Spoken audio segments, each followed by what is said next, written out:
प्रधानमंत्री बिल्कुल पहुंचने वाले हैं। जो प्रधानमंत्री की कारों का काफिला है और दूसरे जो डिग्निटरीज हैं वहां पर उनकी कारों का काफिला अब पहुंचना शुरू हो गया है। ये सीधी तस्वीरें आप देख रहे हैं अमृतसर से।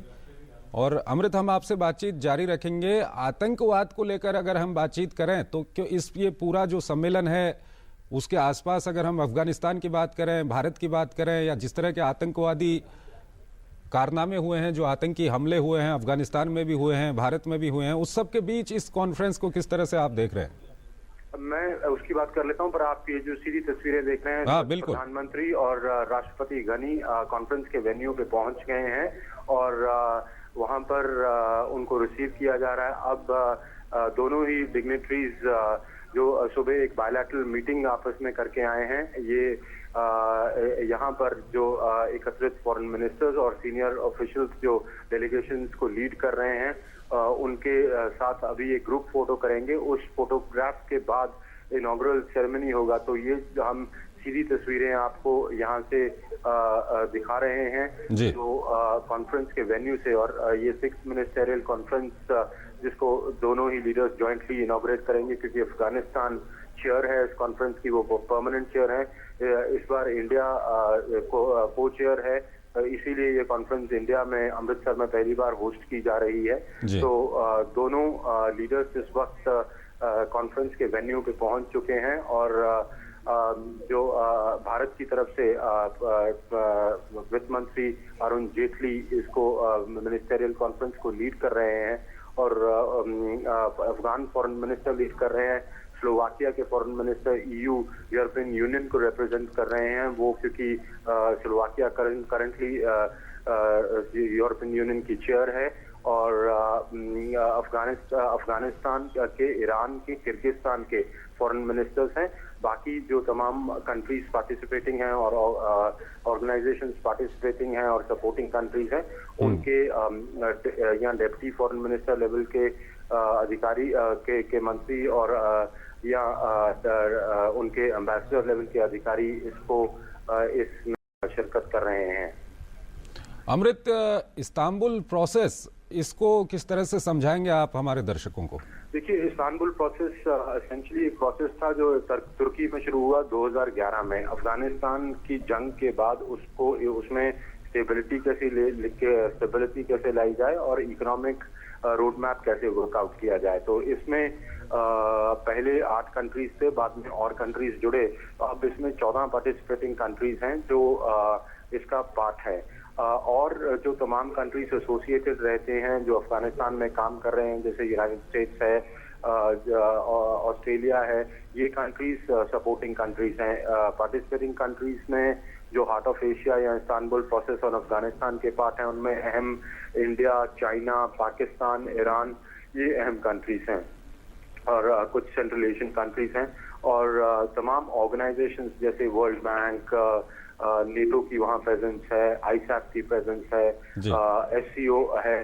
तो ये कंट्रीज की जो लोग वहाँ पर कार्यक्रम कर रहे हैं ना, अब ये आप सीधी तस्वीरें देख सकते हैं। प्रधानमंत्री और राष्ट्रपति गनी ग्रुप फोटो के लिए पधारे हैं, जहाँ पर जो विजिटिंग डिग्निटरीज हैं और तमाम मिनिस्टर्स हैं जो इस कॉन्फ्रेंस में हार्ट ऑफ एशिया में पार्टिसिपेट कर रहे हैं, उनके साथ ये एक ग्रुप फोटो इस वक्त हो रही है। और इसके तुरंत बाद ये यहाँ से कॉन्फ्रेंस रूम है इसके बगल में, वहाँ पर जाएंगे और वहाँ पर दोनों राष्ट्रपति गनी और प्रधानमंत्री मोदी इस कॉन्फ्रेंस को इनॉग्रेट करेंगे। आप बात कर रहे थे इस्तांबुल प्रोसेस की। जी। तो इस्तांबुल प्रोसेस था इकोनॉमिक प्रॉस्पेरिटी का रोड मैप कैसे तैयार किया जाए। पर क्योंकि सिक्योरिटी सिचुएशंस और डायरेक्टली जुड़ी हुई है इकोनॉमिक प्रॉस्पेरिटी से और उसकी स्टेबिलिटी बहुत इम्पोर्टेंट है, तो सिक्योरिटी एक अहम मुद्दा रहता है हार्ट ऑफ एशिया की कॉन्फ्रेंस में या इस्तांबुल प्रोसेस में। और क्योंकि टेररिज्म का एक बहुत बड़ा रोल है और वो बहुत काफी इम्पैक्ट करता है, तो वो एक अहम मुद्दा रहेगा जो इस कॉन्फ्रेंस पे और अमृतसर डिक्लेरेशन में बड़ा प्रोमिनेंटली रिफ्लेक्ट होगा। चंद्रशेखर। अमृत, आतंकवाद के बारे में हम बात करना चाह रहे थे। जी, आतंकवाद, मैंने जैसे कहा कि बहुत बड़ा एक मुद्दा रहेगा आतंकवाद इस प्रोसेस अमृतसर कॉन्फ्रेंस में, और अमृतसर डिक्लेरेशन में इसको कड़े शब्दों में निंदा की जाएगी। और सेकेंडली एक रोड मैप वर्कआउट किया जाएगा कि कैसे एक counter terrorism framework, regional framework develop किया जाए, जिसमें जो पार्टिसिपेटिंग कंट्रीज हैं वो क्या रोल प्ले कर सकते हैं। तो इसको अडॉप्ट किया जाएगा इस बार। तो यही ये जो अभी कॉन्फ्रेंस का इनॉग्रेशन होने जा रहा है, इसके बाद जो मिनिस्टर्स हैं और सीनियर डेलीगेट्स हैं वो इस पर इसको थ्रैश आउट करेंगे कि आगे रीजन में, क्योंकि अफगानिस्तान ये बड़ा क्लियर कर चुका है कि रीजन से ही टेररिज्म आ रहा है और रीजन को ही सोल्यूशन लाना पड़ेगा। एक तरीके से पाकिस्तान उसमें बड़ा लुप्त है कि पाकिस्तान की सरजमी से टेररिस्ट ऑर्गेनाइजेशंस और टेरर नेटवर्क्स ऑपरेट करते हैं, जो एंटी अफगान टेरर नेटवर्क्स हैं, एंटी इंडिया टेरर नेटवर्क्स हैं, जैसे जैश ए मोहम्मद, लश्कर तैयबा जैसे टेरर नेटवर्क्स वहां से ऑपरेट करते हैं, हाफिज सईद की जमात उद दावा, लश्कर जंगवी और एंटी अफगान ग्रुप्स जैसे तालिबान, जो क्रॉस बॉर्डर टेरर की एक्टिविटीज को अंजाम दे के वापस आके पाकिस्तान में शरण लेके वहां पर उनको एक प्रॉपर फंडिंग मिलती है और वहां से वो अपनी एक्टिविटीज प्लान करते हैं, एग्जीक्यूट करते हैं। तो वहाँ पे कंस्पिरेसीज की जाती हैं। उसके बाद जब इन्वेस्टिगेशन की बात होती है तो हमने पाकिस्तान का रवैया देखा है, चाहे वो 26/11 में हो, चाहे उरी अटैक्स में हो, चाहे यहाँ पठानकोट अटैक में उनकी टीम आई थी, उसके बाद हमने कोई खास प्रोग्रेस देखी नहीं। तो इस एक तरह से पाकिस्तान पे दबाव बनाया जाएगा कि पाकिस्तान ये समझे कि पाकिस्तान की सरजमी से जो एक्टिविटीज हो रही हैं वो कैसे डेट्रीमेंटल हैं पूरे रीजन की सिक्योरिटी पे और स्टेबिलिटी पे। चंद्रशेखर। बिल्कुल अमृत, अगर पाकिस्तान की ही हम बात करें तो इस मंच का इस्तेमाल किस तरह से भारत कर सकता है पाकिस्तान के ऊपर दबाव बनाने में, और साथ ही साथ जो अंतर्राष्ट्रीय समुदाय है उसको और ज्यादा कन्विंस करने में? देखिए, पाकिस्तान एक तरह से ग्लोबली आइसोलेट हो चुका है। ये बात सिर्फ भारत नहीं कह रहा है, लगातार अफगानिस्तान कहता रहा है, और अब तो अफगानिस्तान खुल के कह रहा है कि पाकिस्तान में एंटी अफगान एक्टिविटीज क्योंकि को अंजाम दिया जाता है। और अब बाकी जो देश हैं, चाहे वो अमेरिका हो या वेस्ट के और देश हों, वो भी अब ये कहने लगे। हमने देखा कि बुधवार को कांग्रेशनल कमेटी जो थी यूएस की, उसने जो $900 मिलियन की एनुअल एड पाकिस्तान को देने की बात है, उसमें से कहा कि $400 बिलियन पेंटागन अब ये सर्टिफाई करेगा कि हकानी नेटवर्क जैसे नेटवर्क्स जो ओपनली ऑपरेट करते हैं पाकिस्तान से, उन पर लगाम कसी गई है और ये पैसा उसके लिए एक्चुअली यूटिलाइज होगा, तभी ये पैसा रिलीज किया जाएगा। और उस कमेटी में, ये कांग्रेशनल कमेटी है जिसमें उनके सेनेट के मेंबर्स हैं, हाउस ऑफ रिप्रेजेंटेटिव के मेंबर्स हैं, तो क्लियरली इस रेजोल्यूशन का मतलब ये था कि इंक्रीजिंगली दुनिया ये रियलाइज कर रही है कि पाकिस्तान एक दोहरी नीति अपना के एक साइड पे कहता है कि हम विक्टिम्स हैं टेररिज्म के, दूसरी साइड पर वो जो आतंकवादी गतिविधियां हैं और आतंकवादी जो संगठन है उनको शय देता है, सैंक्चुरी देता है, सेफ हेवन देता है, और वहां पर उनको खुलेआम फंडिंग मिलती है। तो इस पूरी कॉन्फ्रेंस पे इनफैक्ट यूनाइटेड स्टेट्स खुद इसमें पार्टिसिपेट कर रहा है। तो इस कॉन्फ्रेंस पर एक तरह का दबाव बनाने की कोशिश की जाएगी पाकिस्तान पे कि पाकिस्तान देखे कि उसकी ये जो नीति है वो इंडिया के खिलाफ या अफगानिस्तान के खिलाफ ही नहीं, पूरे रीजन को डिस्टेबलाइज कर रही है, उसको डेट्रीमेंटल है। तो पाकिस्तान पे ये एक दबाव बनाया जाएगा। पाकिस्तान के फॉरेन अफेयर्स जो एडवाइजर हैं प्रधानमंत्री के पाकिस्तान के, वो सरताज अजीज साहब, वो इस कॉन्फ्रेंस में शिरकत कर रहे हैं। तो वो भी इन डेलिब्रेशंस का पार्ट होंगे। ऑब्वियसली वो अपनी साइड रखेंगे। पाकिस्तान जो एक लाइन लेके चलता है कि हम खुद विक्टिम्स हैं और हम कर रहे हैं, पर तमाम देश इस बात को बड़ी गंभीरता से उठाएंगे और कि पाकिस्तान ये दोहरी नीति के चलते हुए पूरे रीजन को डिस्टेबलाइज कर रहा है। अमृत, सरताज अजीज वहां पर हैं। भारतीय प्रतिनिधिमंडल की ओर से कोई किसी की औपचारिक या अनौपचारिक किसी तरह की बातचीत होगी क्या वहां पर? नहीं जी, इसकी संभावना नहीं है। भारत के जो विदेश मंत्रालय के प्रवक्ता हैं उन्होंने साफ किया कि इस वक्त ऐसी कोई संभावना दिख नहीं रही है, क्योंकि उन्होंने कहा कि continued terror and talks can not go hand in hand. अब नगरोटा अटैक हुआ है, हालांकि भारत ने डायरेक्टली पाकिस्तान को अक्यूज नहीं किया है इसके लिए, क्योंकि अभी इन्वेस्टिगेशन की अर्ली फेजेस हैं। पर उरी अटैक में जो इन्वेस्टिगेशंस निकल के आई, पठानकोट में निकल के आई, 26/11 में तो क्लियरली जो लोग आए थे वहाँ टेररिस्ट आए थे, उनकी आइडेंटिटीज प्रूव हुई। अजमल अमीर कसाब का ट्रायल हुआ, फिर उसको फांसी दी गई। तो पर पाकिस्तान उसकी इन्वेस्टिगेशन में कुछ आगे इन्वेस्टिगेशन बढ़ी ही नहीं, जो पाकिस्तानी साइड की इन्वेस्टिगेशन थी। तो यहाँ पर ये कंटिन्यू टेरर अटैक्स हो रहे हैं और लगातार हो रहे हैं। कश्मीर में तमाम इस तरह के अटैक्स को उन्होंने अंजाम दिया है। अब वो फौजी इंस्टॉलेशंस को अटैक करना शुरू हो गए हैं, डिफेंस इंस्टॉलेशंस को अटैक और रिपीटेडली अटैक कर रहे हैं। तो भारत समझता है कि इस वक्त पर अगर ऐसा रवैया पाकिस्तान लेके चलेगा तो टॉक्स का कोई खास मतलब नहीं है। तो इस पर्टिकुलर फोरम पे सरताज अजीज आए हैं मल्टीलैटरल फोरम में, पर बायलैटरली दोनों ही मुल्कों के बीच में कोई ऐसी बात आपसी बात की संभावना अभी तक हमें इस कॉन्फ्रेंस में नहीं दिख रही है।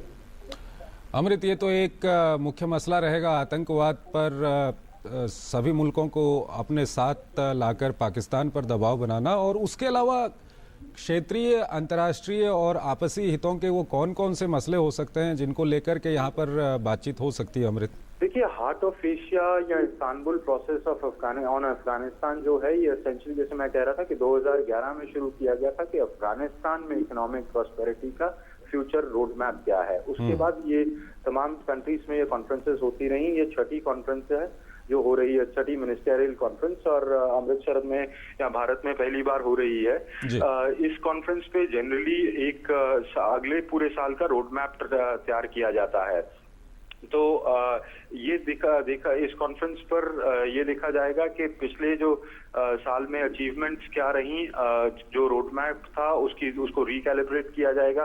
देखा जाएगा कि कहाँ खामियां रह गई और कहाँ क्या अगले साल तक क्या रोड मैप होना चाहिए, किस कंट्रीज की क्या रिस्पॉन्सिबिलिटी रहेगी, क्या रोल रहेगा।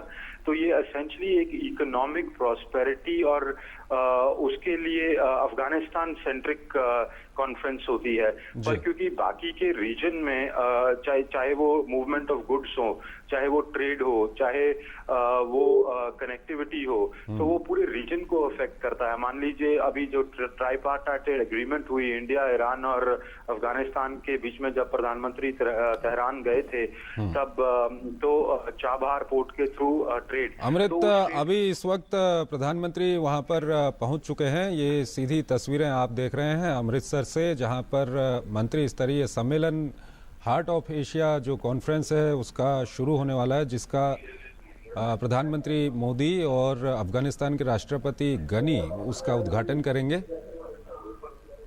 और संयुक्त रूप से ये उद्घाटन किया जाएगा। और अमृतपाल से हम लगातार बातचीत कर रहे हैं। अमृत, अगर हम अफगानिस्तान की बात करें तो अफगानिस्तान अब, क्योंकि अफगानिस्तान की अगर हम स्थिति को देखें तो अफगानिस्तान के सामने वो कौन सी चुनौतियां अब हो सकती हैं जिनको अफगानिस्तान चाहेगा कि अब बाकी मुल्कों का उसको साथ मिले? मैं इससे पहले कि ये कहूं कि वित्त मंत्री अरुण जेटली इस वक्त इस इनॉग्रल सेरेमनी को एड्रेस कर रहे हैं। जी बिल्कुल। Foreign Minister of Afghanistan, fellow ministers, excellencies, distinguished delegates, ladies and gentlemen, good morning to all of you. I am honored to warmly welcome all of you to the 6th Ministerial Conference of the Heart of Asia Istanbul Process on Afghanistan in this historical city of Amritsar. We are privileged to welcome in our midst the Honorable President of Afghanistan and the Honorable Prime Minister of India. Their guidance will lead this conference to a successful outcome. I warmly welcome my ministerial colleagues from Afghanistan, Iran, Kyrgyzstan, Pakistan, Turkey, Turkmenistan, and the Slovak Republic who's representing the European Union.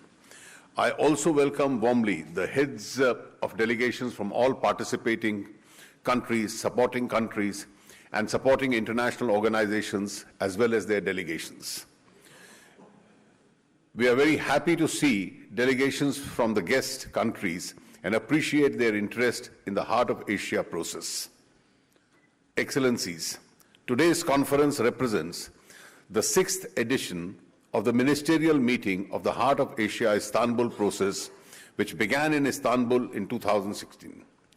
It brings together all of us to assist Afghanistan through its multiple transitions. India is particularly happy to host this conference in view of our very close, friendly, and millennia-old ties with our neighbors, Afghanistan. We are ready to do whatever is within our capacity and means to realize the vision of the people and the leadership of Afghanistan to see a strong, independent, sovereign, united and prosperous Afghanistan at the heart of Asia. I once again welcome all of you.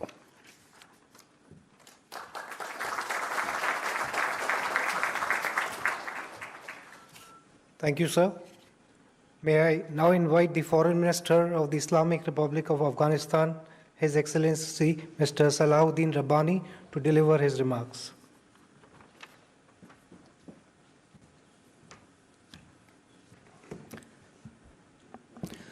Bismillahir Rahmanir Rahim.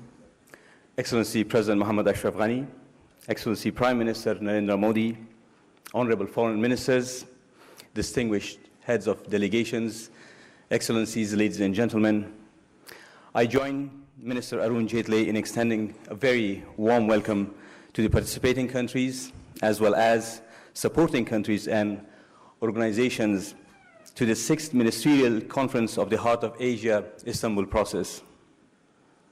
This year's theme of addressing challenges, achieving prosperity could not be timelier as we gather in the beautiful and historic city of Amritsar to discuss a substantive agenda today. We are profoundly grateful to the Republic of India for co-chairing the process throughout the year and hosting today's conference. While our historical and cultural relations dates back centuries, India continues to play a significant role in Afghanistan's stabilization and sustainable development. This is consistent with the goals of Afghanistan-India Strategic Partnership Agreement, under which we have implemented major infrastructure projects such as the building of the Afghan Parliament and the India-Afghanistan Friendship Dam.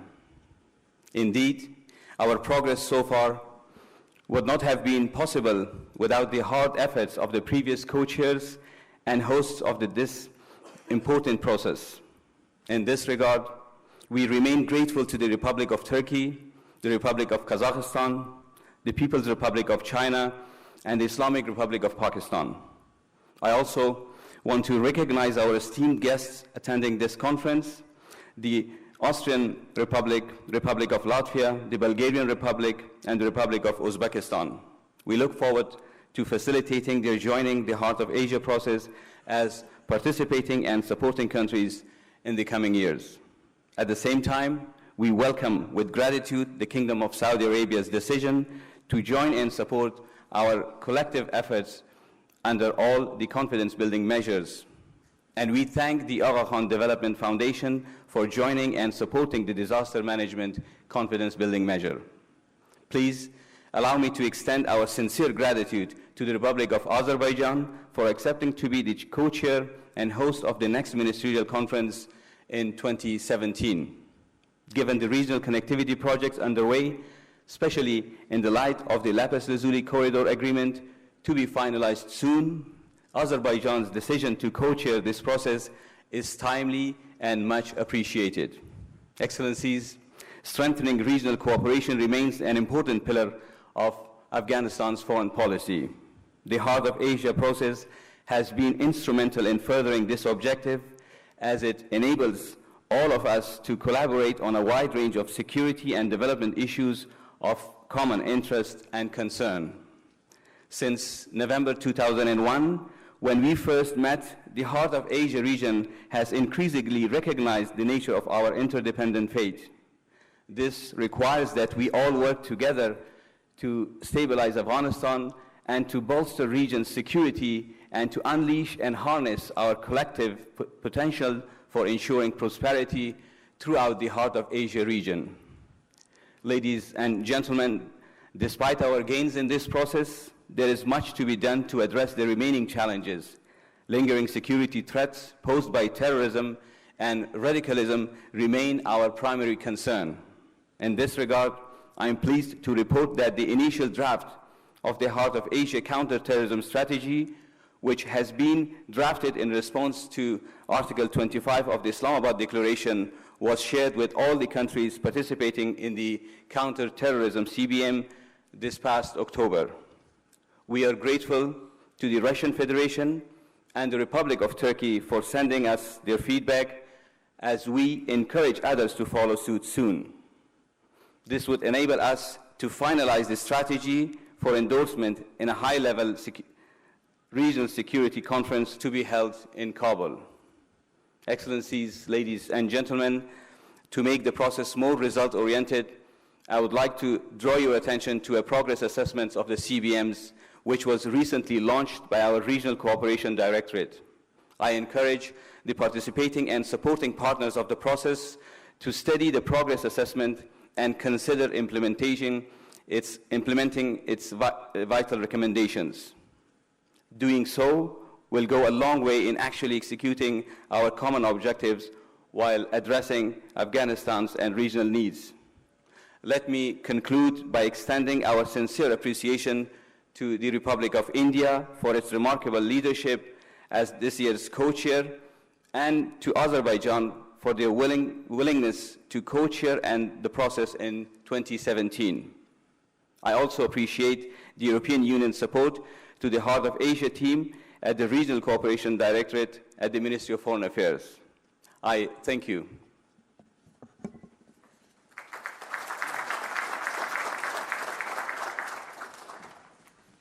Thank you, sir. Excellencies, we will now listen to the address of the President of the Islamic Republic of Afghanistan, Dr. Mohammad Ashraf Ghani.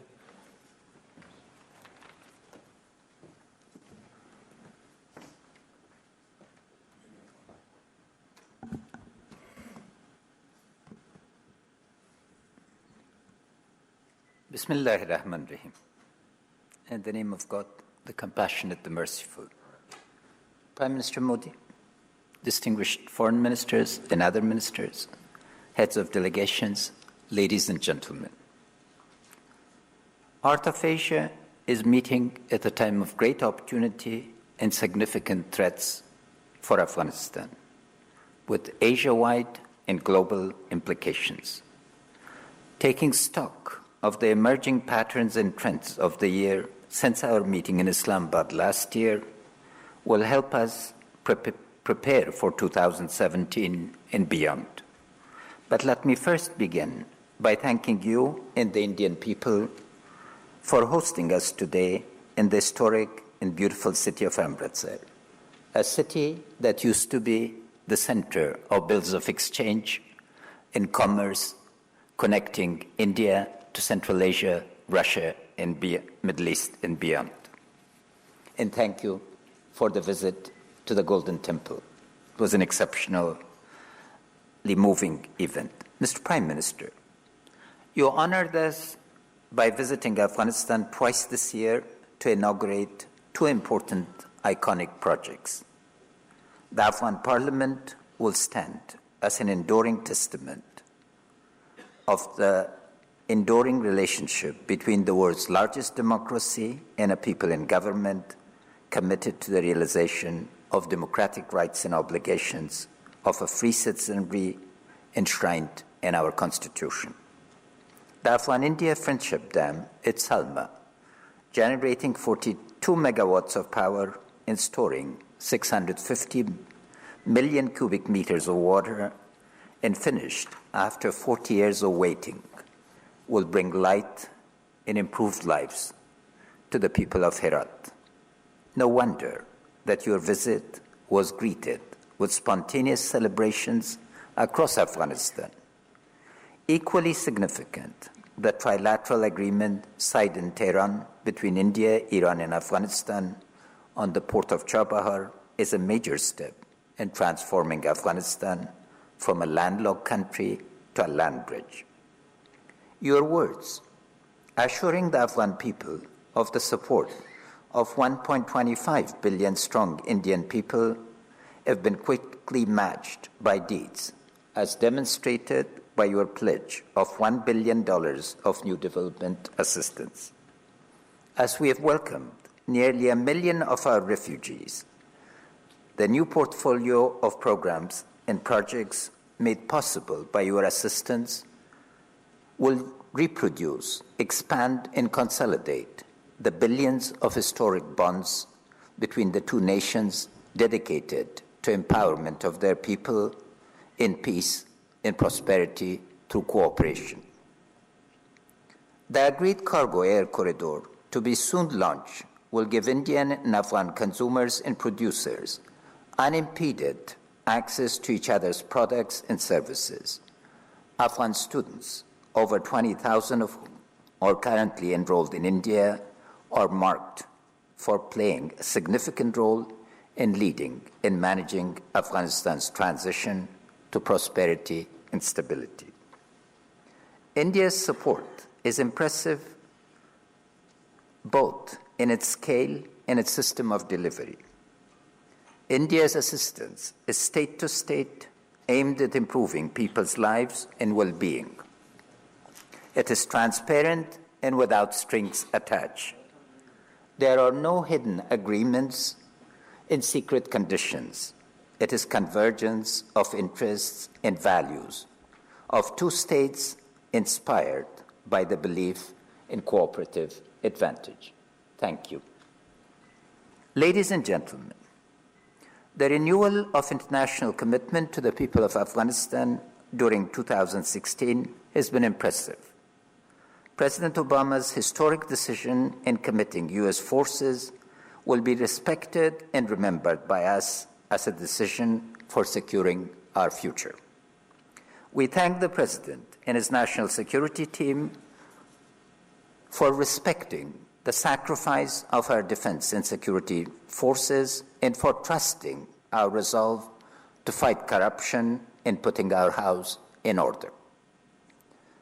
Commitment of $15 billion to fund the 354,000-strong ANDSF, the renewal of the Resolute Support Mission, and commitments by the assembled countries to have their sons and daughters serve in the Resolute Support Mission during the NATO summit in Warsaw provided us with a medium-term horizon to strengthen the capacity and capability of our forces. We thank President Obama, Chancellor Merkel, Prime Minister Cameron and Renzi, President Erdogan, and other leaders for forging the summit's consensus on Afghanistan. The $15.2 billion commitment at Brussels in support of our peace and development framework was even more impressive, for it took place against the backdrop of arguments regarding aid fatigue and competing global priorities. Our intense focus on reforms and our productive dialogues with our development partners, however, resulted in a resounding success. We take the pledges, as I said at the concluding press conference, as a line of credit to be translated into commitments and disbursements against substantial and sequential reforms. We thank all of you for your participation in pledges, particularly the effort by Vice President Mogherini and her staff at the European Union and US's advocacy efforts on our behalf. Believing that deepening and broadening of partnership requires constant work and investment in relation building, we neither took the Warsaw nor the Brussels pledges for granted. Instead, we focused on making our case by deeds in the arenas of the battlefield and in reform of governance, ranging from revenue collection to the overhauling of rule of law institutions. We thank you for the opportunity for engagement and your appreciation of the complexity of the challenges facing us.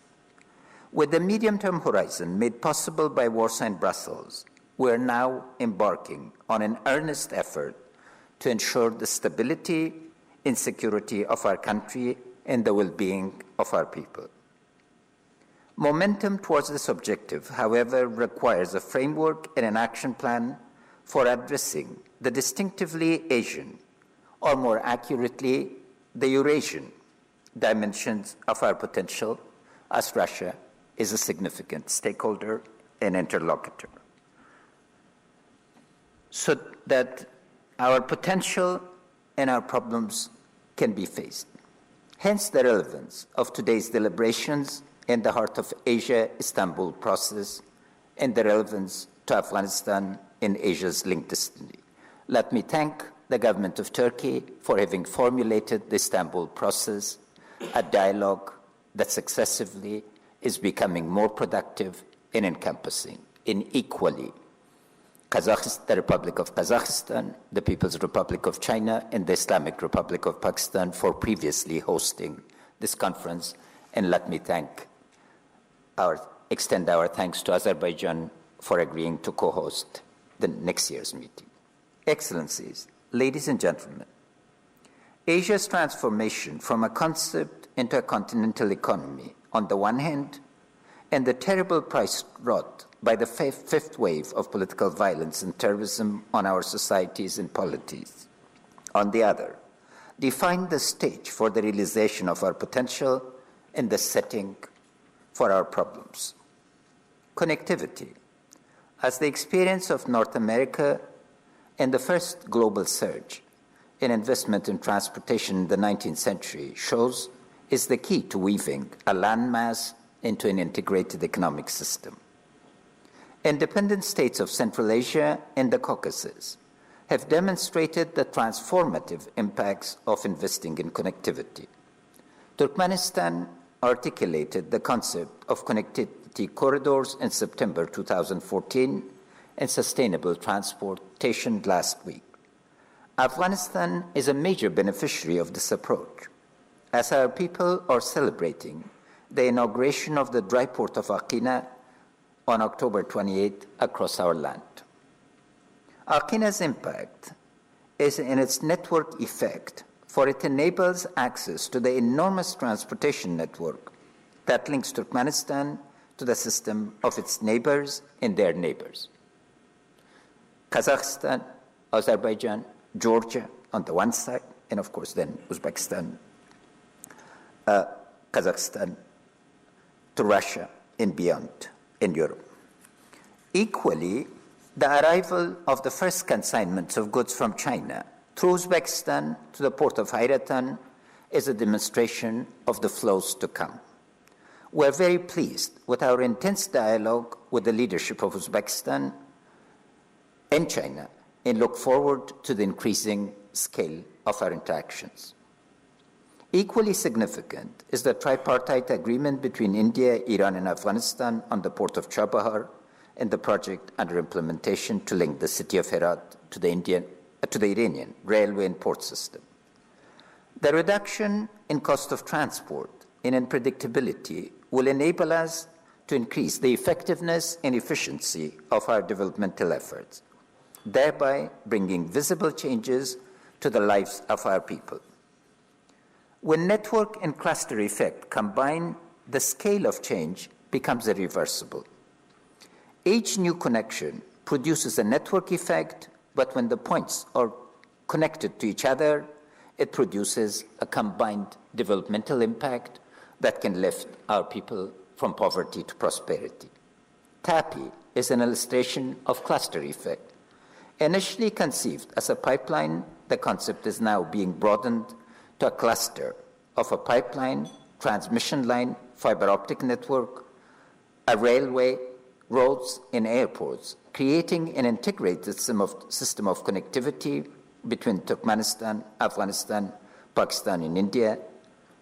Our location at the heart of Asia, and the recent momentum gives us the confidence that investments in connectivity in Afghanistan can have Asia-wide impacts and implications. Our cluster approach to infrastructure development to integrate our dispersed spaces into an integrated system and open up the arteries of heart of Asia is therefore our top development priority. Imagine a railway system reinforced by the rest of cluster linking China to Iran, Pakistan, and India. Our initial assessment shows that up to 15,000 megawatts of power from Central Asia can be transferred to South Asia, and that within 5 years, Afghanistan can be transformed from an importer of power to a transmission center and exporter of power. Our ability to attract $900 million of private sector investment in the power sector in the last 5 months, of which $700 million is from Afghan entrepreneurs, demonstrates that we are beginning to gain the trust of the private sector. We invite firms from all of your countries to make a difference while making a legitimate profit. Making the railway happen, however, requires a combined effort of partner countries and development organizations, and we hope to convince you of the wisdom of the investment. Afghanistan must come out of dependency on aid, and we can. Our hydrocarbon and mineral wealth is estimated at trillions of dollars, and we have the potential to harness around 26 billion cubic meters of water. Timely, efficient, and effective support through global and Asian coordination to support our infrastructure system will enable us to achieve self-reliance rapidly, thereby enabling our people to lift themselves from poverty to prosperity. Use of existing and development of new financing and risk guarantee instruments will be critical to the achievement of our common objective. Even more significantly, we must confront the specter in the room, the fifth wave of political violence and terrorism. Distinguished leaders, ladies and gentlemen, a poor developing country in a normal regional and international context has the luxury to articulate a vision and develop an action plan for its sequential realization. We unfortunately do not have this luxury. The challenges that we confront are chain-linked, complex, and highly interdependent, requiring alignment of actions at the Asian, global, Islamic, national, and regional levels. As the weak link in the chain defines the speed of movement, we have no choice but to focus on crisis management and change management simultaneously, while paying close attention to building and deepening of our partnership. At the heart of the problem are the nature, scale, and scope of the fifth wave of political violence and terrorism. As the frontline society and polity confronting the wave, we've paid and are paying a huge price in lost lives and denied opportunities. Last year, we suffered the highest number of civilian casualties in military-related deaths in the world. This is unacceptable. It's unavoidable. It can be avoided. It is not unavoidable. Judging by the previous 4 waves of violence covering the period from 1860s to 1990s, confronting this wave requires a strategy of 10 to 20 years, as acknowledged by the Australian Defence Policy. The fifth wave builds upon, incorporates, and amplifies the techniques of violence and destructiveness of the previous 4 waves, starting with anarchism. Its network effect is, however, intensified as it exploits the huge potential of face-to-Facebook rather than face-to-face relationship of the past.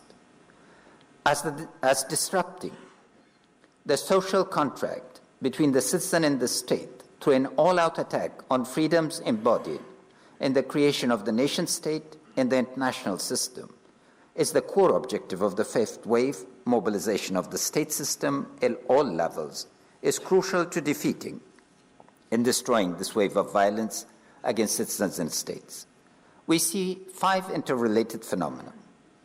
First, criminal economic networks centered on drugs, smuggling, human trafficking, and other illicit activities provide the platform for criminal politics, like the drug wars of Latin America, narcotics, or a major driver of violence.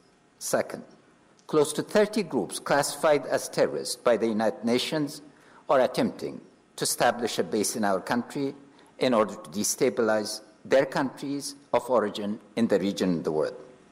Third, the military operations in Pakistan have brought a major but selective displacement of the Pakistani extremist networks and their allies onto Afghanistan.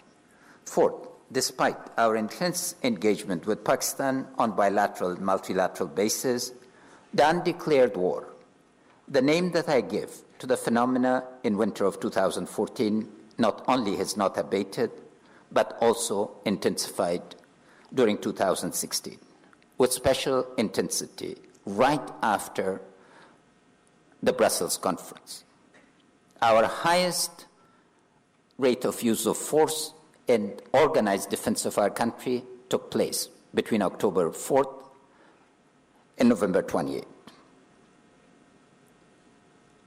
Fifth, the response of the states has been fragmented, and some still provide sanctuary in support or tolerate these networks. As Mr. Kakazada, one of the key figures in the Taliban movement, recently said, if they did not have sanctuary in Pakistan, they would not last a month. We need intense dialogue and engagement. I therefore conclude with proposing the following. One, to tackle criminal economics, we need to convene at the Asia and regional way and document who benefits from producing, processing, trafficking, and consuming. This requires an international effort without blame game to be able to uproot the basis of this phenomenon. Second, we propose an Asian and international regime. Whatever is acceptable, particularly to our neighbor in Pakistan, to verify cross-frontier activities and terrorist operations. We do not want blame game, we want verification. Thirdly, there's need for a fund to combat extremism. Pakistan is generously pledged $500 million for reconstruction of Afghanistan. This fund, Minister Aziz, could be very well used for containing extremism, because without peace, any amount of assistance will not meet the needs of our people. We have balancing the opportunities and the threats. I'm confident that focused, deliberate, systematic effort can enable us to win a world and to make Afghanistan and Asia secure. Once again, thank you for your attention.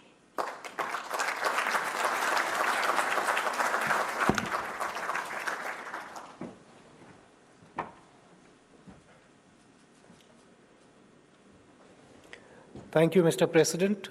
I now request the Prime Minister of India, Shri Narendra Modi ji, to address this conference.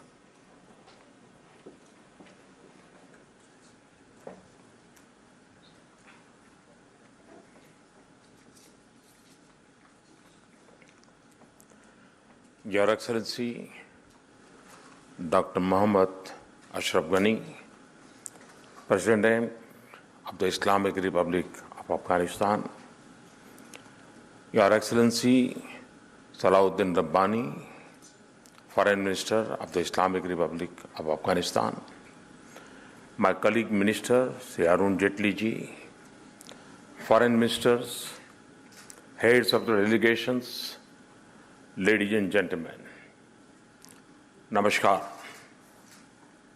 Sat Sri Akal. It is an honor to speak at the inaugural session of the 6th Ministerial Conference of the Heart of Asia, Istanbul process on Afghanistan. And it is a particular pleasure to jointly inaugurate this conference with our friend and partner, President Ashraf Ghani of Afghanistan. I thank Excellency Ghani for accepting my invitation and for gracing this conference. It is also a great privilege for me to welcome all of you in Amritsar, a city blessed with simplicity, beauty, and spirituality, and about to the Golden Temple, the holiest shrines of Sikhs. It is a place made sacred by Sikh Gurus who meditated here. It embodies peace and humanism and is open to all people and religions. Its streets and squares tell stories of great valor and immense sacrifice. It is a city whose character has been shaped by proud patriotism and generous philanthropy of its residents, and by their spirit of enterprise, creativity, and hard work. Amritsar also happens to nurture an old and steadfast connection of warmth and affection with Afghanistan. Among the earliest disciples of the first Guru of Sikhs, Baba Guru Nanak Dev Ji, were Afghans in Kabul in the 15th century. Even today, the shrine of an Afghan origin Sufi saint, Baba Hazrat Sheikh, in Punjab, is revered by all faiths, including visitors from Afghanistan.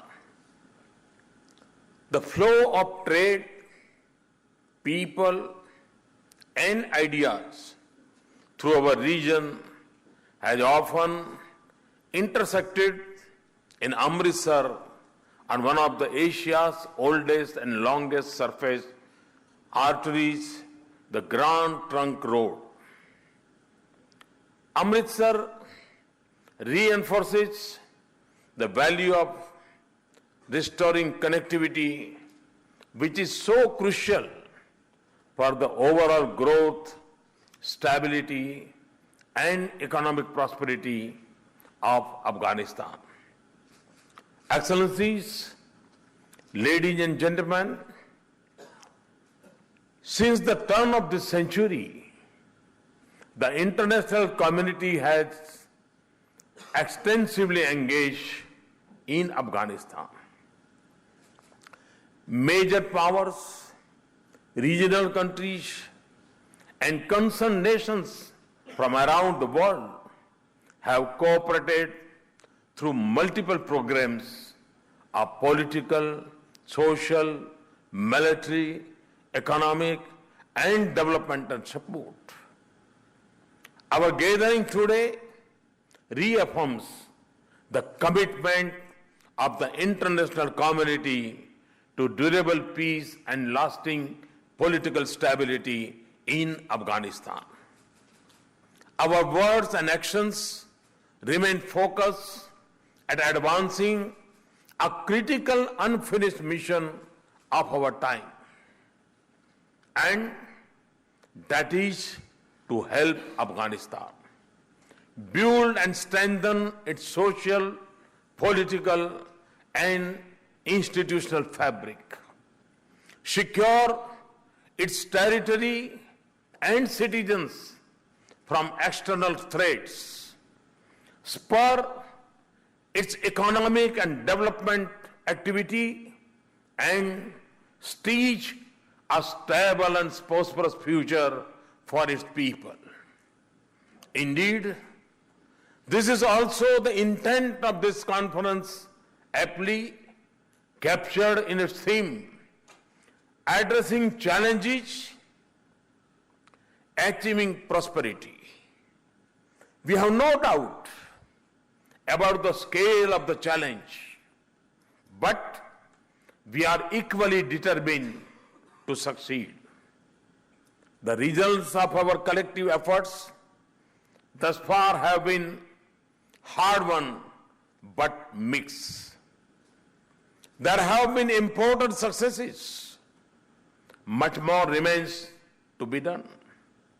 The need of the hour is to stand our ground and continue with our line of effort. We must protect and build on the gains of the last 15 years and march ahead. Because at stake is not just the future of Afghanistan that has been invested in a vision of development, democracy, and pluralism, but the peace and stability of this entire region and beyond. Let us also reflect with urgency on what more must be done and what we must avoid in Afghanistan so that its citizens can self-sustain peace and economic growth. The answers are all there. The question is of resolve and action, and of putting Afghanistan and its people first. For this first, an Afghan-led, Afghan-owned, and Afghan-controlled process is the key. It is the only guarantor of durability of solutions. The second, we must demonstrate strong collective will to defeat terror networks that cause bloodshed and spread fear. Terrorism externally induce instability pose the gravest threat to Afghanistan's peace, stability, and prosperity. And the growing arc of terrorist violence endangers our entire region. As such, support for Voices for Peace in Afghanistan alone is not enough. It must be backed by resolute action, not just against forces of terrorism, but also against those who support, shelter, train, and finance them. Silence and inaction against terrorism in Afghanistan and our region will only embolden terrorists and their masters. The third, our bilateral and regional commitments of material assistance for Afghanistan's development and humanitarian needs must continue and increase. Our cooperative endeavors in Afghanistan should contribute to its infrastructure and institutional capacity and self-propelling engines of growth. Fourth, We should all work to build stronger, positive connectivity between Afghanistan and other countries of the region. Afghanistan should be at the center of our connectivity networks, not peripheral up to them. On our part, we see Afghanistan as the hub for strengthening links of connectivity between South Asia and Central Asia. We cannot deny that the more connected Afghanistan is with the regional arteries of trade, capital, and markets, the more assured would be its economic growth and progress. President Ghani and I have conversed on the priority of the strengthening trade and transport linkages with other partners in the region. Excellencies, ladies and gentlemen, on India's part, our commitment to our brave Afghan brothers and sisters is absolute and unwavering. The welfare of Afghanistan and its people is close to our heart and our minds. The successful record of our partnership in projects, big and small, in Afghanistan speaks for itself. The principal dimension of our cooperation has always been its people-centric nature. Our joint efforts educate Afghans young and nurture their skills, provide health care and improve agriculture, build infrastructure and institutions, and allow traders and small businesses in Afghanistan to connect with immense commercial and economic opportunities in India. And the reach and benefit of such efforts extend to all corners of Afghanistan. Herat's India-Afghanistan Friendship Dam, also called the Salma Dam, that was launched a few months ago, will help revive economic activity for the people there. The Parliament building in Kabul represents our strong commitment to Afghanistan's democratic future. Jairan-Dalaram Highway and India-Afghanistan-Iran cooperation on Chabahar would enable Afghanistan to link its economy with centers of strong economic growth in South Asia and beyond. We also plan to connect Afghanistan with India through an air transport corridor. President Ghani and I have discussed additional measures for deepening our bilateral cooperation. We are making progress in developing plans for utilization of the additional $1 billion earmarked by India for capacity and capacity building in Afghanistan. It will extend to areas like water management, health, infrastructure, energy, and skill development. As India implements its additional commitments, we are open to work with other like-minded partners for the development of Afghanistan. We are also happy to note the international commitment at the Brussels conference in October and NATO's Warsaw Summit in July this year. We will continue efforts to scale up our ambition and dedication to assist Afghanistan. In this, we draw upon lessons learned and best practices derived from our shared experiences in working on projects. Excellencies, ladies and gentlemen, let us remember that every passing day we help Afghanistan to achieve successful political, security, and economic transition. We are also helping ourselves create a more peaceful region and world.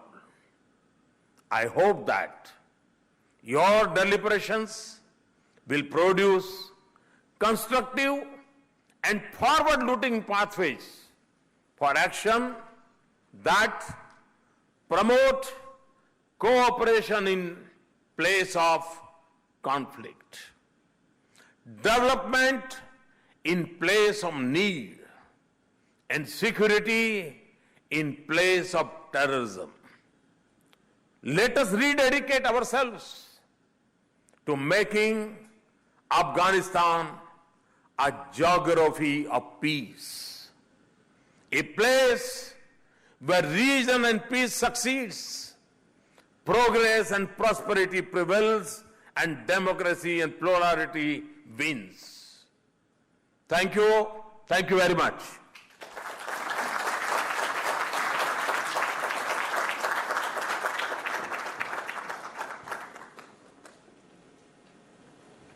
Thank you, sir.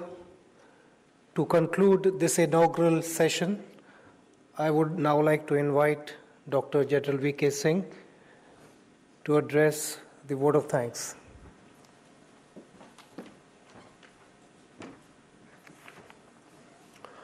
Distinguished colleagues, on behalf of all of us, I profoundly thank Honorable President of Islamic Republic of Afghanistan, His Excellency Dr. Ashraf Ghani, and the Honorable Prime Minister of India, Shri Narendra Modi ji, for gracing the inaugural session of the 6th Ministerial Conference of the Heart of Asia Istanbul process in Amritsar with their august presence. I also thank them for guiding us with their inspirational words and deep wisdom. Their addresses have fittingly set the tone for our discussions in the conference today, and I'm confident that the deliberations here will reflect the vision shared by both the leaders for the region. I would also very much like to thank the Honorable Finance Minister of India and the Honorable Foreign Minister of Afghanistan for gracing the occasion. In their able hands, the success of this conference lies through their constructive and productive discussions in the further sessions today. I would like to thank all the Heart of Asia countries, delegates from supporting countries, organizations, and also the guest countries who have taken the trouble to travel all the way to Amritsar for attending this conference. We keenly look forward to their active participation and valuable contribution. Last but not the least, on behalf of my country, India, which is co-chair of the Heart of Asia process this year, I would like to thank the permanent co-chair, Afghanistan, for their cooperation and shepherding the process. It has been a privilege and pleasure for India to work with them. Thank you very much indeed.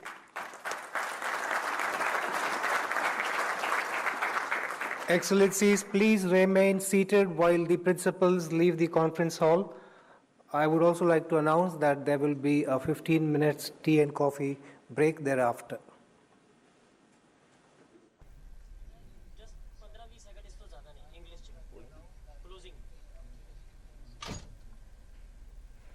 तो ये था इस समय तक का आपका अमृतसर में जो छठा हमारा हार्ट ऑफ एशिया सम्मेलन था, इसका सीधा प्रसारण अभी आप देख पा रहे हैं। तो सीधी तस्वीरें आप अमृतसर से देख रहे थे, जहां पर हार्ट ऑफ एशिया के मंत्री स्तरीय सत्र का उद्घाटन किया गया। अफगानिस्तान के राष्ट्रपति अशरफ गनी और भारत के प्रधानमंत्री नरेंद्र मोदी के द्वारा काफ़ी अहम रहा ये उद्घाटन सत्र। इसमें काफ़ी मुख्य बातें निकलकर सामने आई है, जिसमें आतंकवाद एक मुख्य मुद्दा रहा और अफगानिस्तान का विकास एक मुख्य मुद्दा रहा। प्रधानमंत्री नरेंद्र मोदी ने कहा है कि स्थायी शांति के लिए अंतर्राष्ट्रीय समुदाय की प्रतिबद्धता एक बार फिर से प्रधानमंत्री मोदी ने दोहराई है। उन्होंने सम्मेलन को संबोधित करते हुए कहा कि अफगानिस्तान के विकास के लिए और कदम उठाए जाने की ज़रूरत है और साथ ही साथ आतंकवाद से निपटने के लिए मिलकर काम करने की ज़रूरत है।